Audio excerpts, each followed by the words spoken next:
Hi guys, welcome you all to the channel.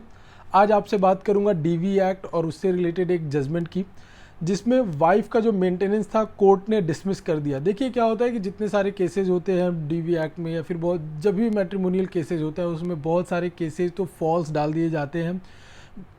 सारे cases तो चलो एक बार हस्बैंड झेल जाता है, बट जो मेंटेनेंस का केस होता है, अगर मेंटेनेंस कोर्ट ने बांध दिया तो जो हस्बैंड है वो काफ़ी होपलेस हो जाता है और परेशान हो जाता है मेंटेनेंस की वजह से। और सारी चीज़ें और जितने भी केसेज है वो तो आराम से चलो उसको झेल लेता है, फेस कर लेता है।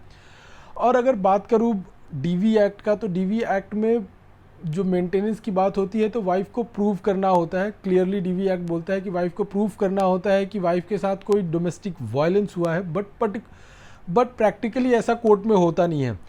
कोर्ट में हम अपनी बात ठीक से रख नहीं पाते या फिर बहुत सारे ऐसे फैक्टर्स होते हैं जिसके वजह से कोर्ट कंसीडर नहीं कर पाता इन चीज़ों को और कोर्ट मेंटेनेंस बांध देता है।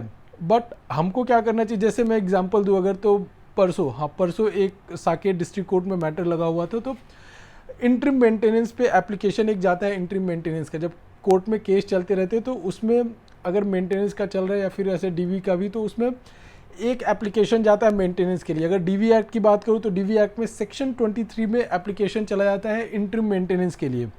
तो इंटरिम मेंटेनेंस का उस दिन आर्गूमेंट था इंटरिम मेंटेनेंस पे, तो कोर्ट वाज इंक्लाइन कि आज तो इंटरिम मेंटेनेंस दे देना है। और जो अपोजिट काउंसिल था उन्होंने भी पूरा अपना जोर लगा दिया इंटरिम मेंटेनेंस पे। बट आपको क्या होना चाहिए ऐसे में कि आपको एक्यूरेट लॉ कोर्ट को समझाना पड़ता है, कोर्ट को बताना पड़ता है। बिकॉज जो जजेस होते हैं वो आपके जैसे और हमारे जैसे ही इंसान होते हैं, ह्यूमन बीइंग होते हैं, तो उनको भी लॉ बताना पड़ता है, लॉ समझाना पड़ता है। तो सेम थिंग आई डिड। मैंने डीवी एक्ट का बैरक में साथ में लेके जाता हूँ। जब भी जो भी केसेस रहते हैं मैं उसका बैरक, उसके जो भी बुक्स होते हैं साथ में लेके जाता हूँ। तो I took this domestic violence act और सेक्शन 23 इसमें आता है। मैं अगर आपको दिख रहा हो तो I read it out for you.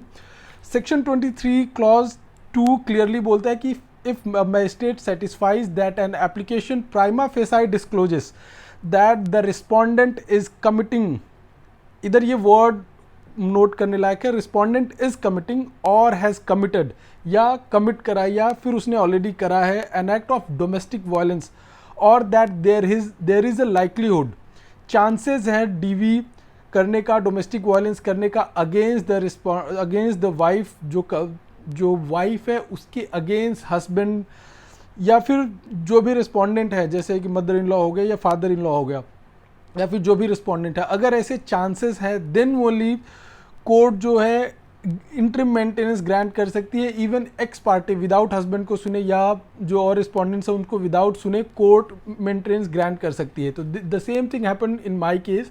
उसमें कोई भी ऐसा चीज़ नहीं था जो डिस्क्लोज करे कि जो हस्बैंड है उसने कोई डीवी करा है या फिर लाइकलीहुड है, चांस है कि वो डोमेस्टिक वायलेंस करेगा वाइफ के साथ या ऑलरेडी किया है या फिर कर रहा है, ऐसा कुछ भी नहीं था। तो कोर्ट ने फिर क्या किया कि जो इंटरिम मेंटेनेंस था वो नहीं बांधा, इंटरिम मेंटेनेंस वाइफ को देने से उस टाइम पे डिक्लाइन कर दिया। तो आपका भी अगर कोई ऐसा मैटर है तो उसमें फोर्सफुली कोर्ट को समझाना पड़ता है, बिकॉज कोर्ट में जो भी चीज़ें होती है आर्गुमेंट के बेसिस पे अपने बात जो है कन्विंसिंग वे में रखना होता है कोर्ट के सामने, but in a respectful manner. तो ये सारी चीज़ों की वजह से आप जो मेंटेनेंस है, इंटरिम मेंटेनेंस है, उससे ही बच सकते हैं। तो अगर हम केस की बात करें इसमें, तो वाइफ ने डीवी एक्ट में सेक्शन 23 का इंटरिम मेंटेनेंस के लिए एप्लीकेशन ऑलरेडी लगाया हुआ था, लेकिन जो ट्रायल कोर्ट था उसने मेंटेनेंस देने से मना कर दिया। देन वाइफ अपील में जाती है सेशंस कोर्ट में।